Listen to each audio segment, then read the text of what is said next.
السلام عليكم ورحمة الله وبركاته. مقال كان isaga waxaan kaga warrami doonaa arrin aad iyo aad u muhiim ah. Arrinkan waxa la yiraahdaa marka laga warramayo waa halbowlaha nolosha, waa laf dhabarta nolosha, waa tiirka koowaad ee nolosha. Dabcan marka diinta laga yimaado, haddii arrinkan isaga ay ku hagaago, noloshaada wax badan baa ku hagaagay. Haddii uu ka xumaadana, wax badan baa ka xumaanaya noloshaada. Intaa waxa dheer, habeen iyo maalin fikirka dadka waxa ugu badan ee haya waa arrinkan isaga.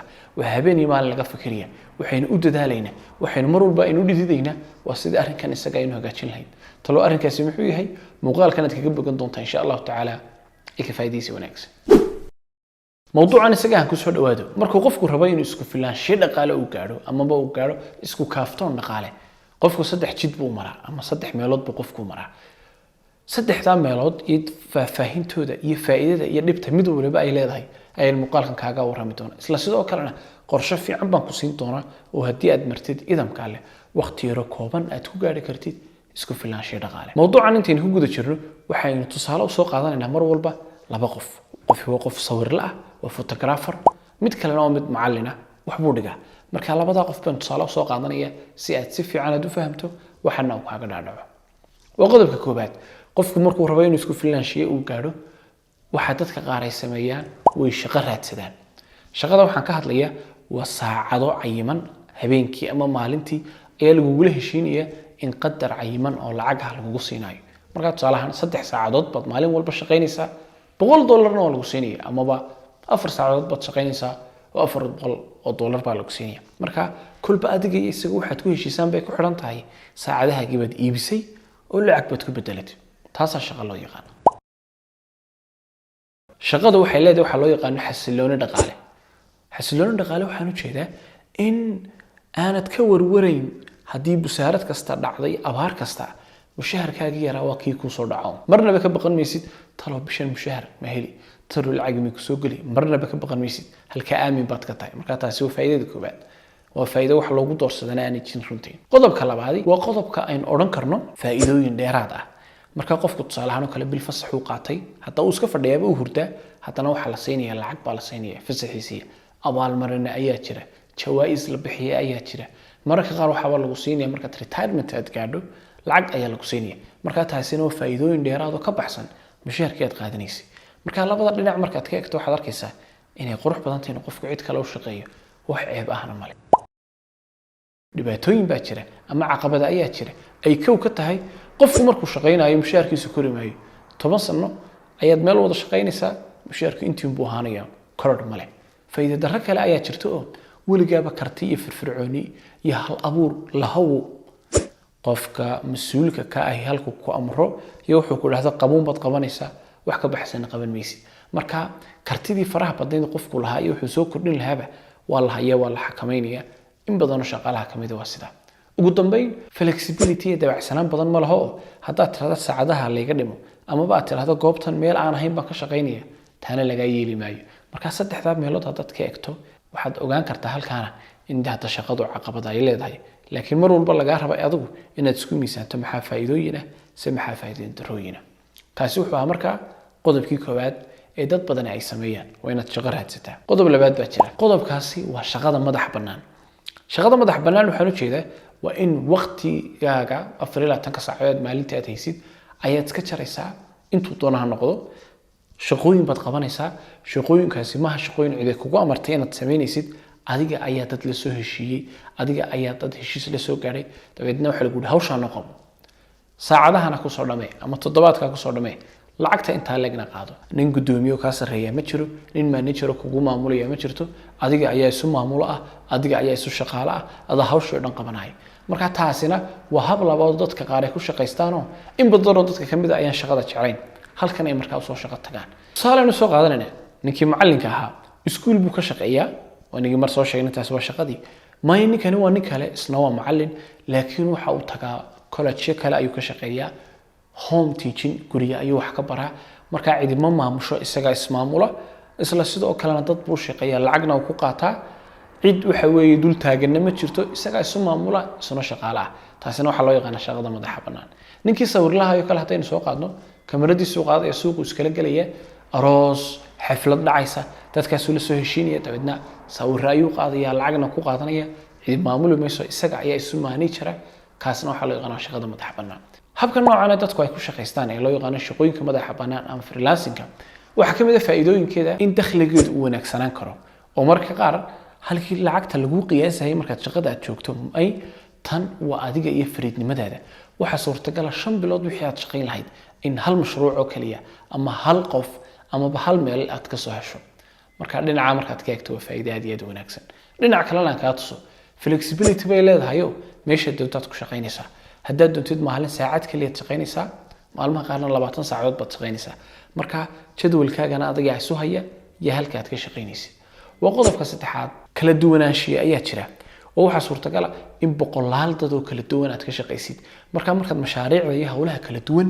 ee faraha badan leh aad qabanaysa aad maskaxdu ay la qabsato taasi waxa ay keensanaysaa inaad korto oo xirfadaada ay korto ilaa waxa tahay qof intaas oo shaqo qabanaya marka inta markaynu dhinaca aynu ka eegno faa'iidooyin badan bay leedahay shaqada madaxa bannaano ay shaqadii ay kaga duwan tahay laakiin iyada lafteedu waxay leedahay dhibaatooyin iyo caqabado hortaagan waxa kamid ah dhibaatooyinka iyo caqabadaheeda male faa'iidooyin dheeriya oo halkii ninku markuu shaqaalahayay bisha uu fasaxay iska hurdo uu lacag qaadanayay haddaanad shaqaynayn tan lacag qaadan maysid haddaad gabowdo ama retirement mid lagu siin maayo haddii aad xariif aad noqoto wax abaalmarin ku heli maysid marka dhinaca markaad ka eegtana wariya hawsheedu ma sahlan mid kalena way ku sii darantay mararka qaar ba waxa dhacaysa in xasiloonidii dhaqaalaha shaqada aad ku haysay inaanad ku lahayn marka qaar waxa suurtagal ah in cid aad shaqaysay baad weydo cid ku yeerataba aad weydo meel aad u shaqo tagtaba aad weydo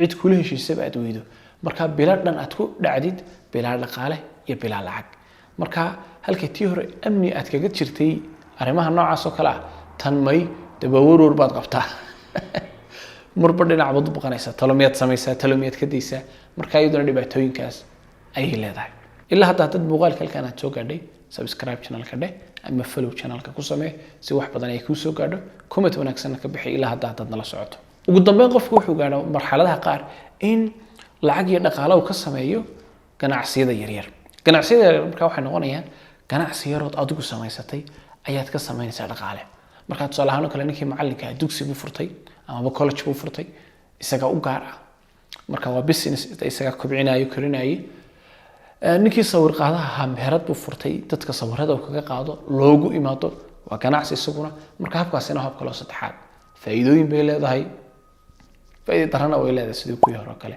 faa'iidooyinkeeda waxa kamid ah dakhliga ku soo galaya mararka qaar xad male waxa suurtagal lacag aad u badan in ganacsiga ilaahay kugu soo galiyo waxa kamid ah awoodahaagii iyo hal abuurkaagii oo dhan bad full control aad u haysataa wax allaali waxa doonaysa samayn kartaa taasina marka waxay keensanaysaa inaad isbedel wanaagsan bulshadaada iyo ummadaada aad ku samayso maadaama ganacsiga kaaga yahay fikirkuna uu fikirkaaga yahay wax badan oo guulaha baad si fudud aad u gaari kartaa inta marka laga imaado waxa ku dheer hal abuurkaaga ayaa koraya markaad ganacsi aad samaynaysid maskaxdaada aad baad u toojinaysaa sidee baan mar walba aan u socodsiiyaa sidee baan u koriyaa sidee baan u ballaariyaa taasina marka waa arrin kale oo faa'iido leedahay marka dhinaca markaynu ka eegno ganacsigu faa'iidooyin badan buu leeyahay faa'iidooyin uu leeyahay faa'iidooyinka waxa kamid ah shaqo tandhaaf waxaan u jeedaa markaad ganacsi yar adigu aad bilaabaysid adiga ayaa ah maamulihii dhinacna shaqaalaad ka tahay dhinaca waxa tahay alaabtaada ilaalinaysa gaar baad ka tahay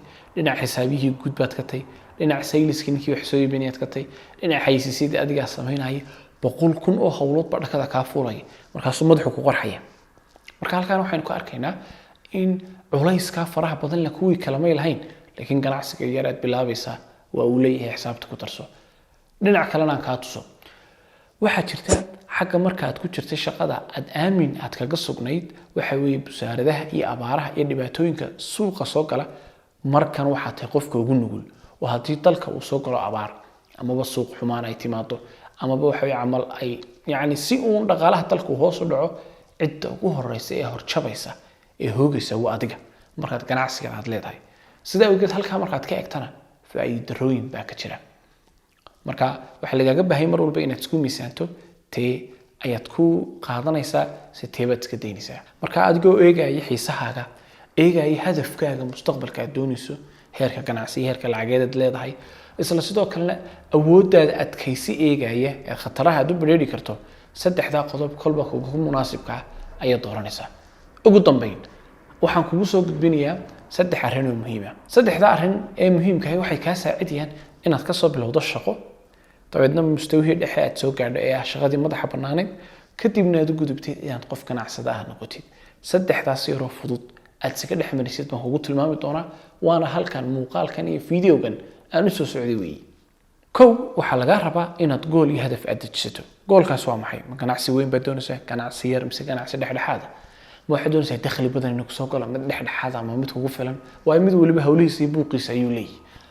hadafkaaga marka laga imaado, qodobka labaad aad ku xigsiinaysaa waa maxay?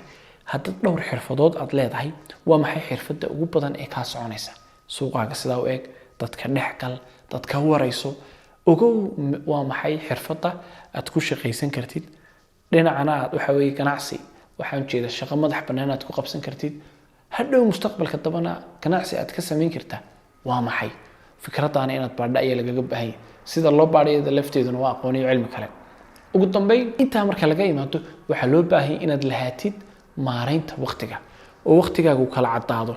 waqti aad shaqaysatid, waqtina shaqooyinka madaxa bannaan aad qabatid, waqtina ganacsigaaga aad samaysid.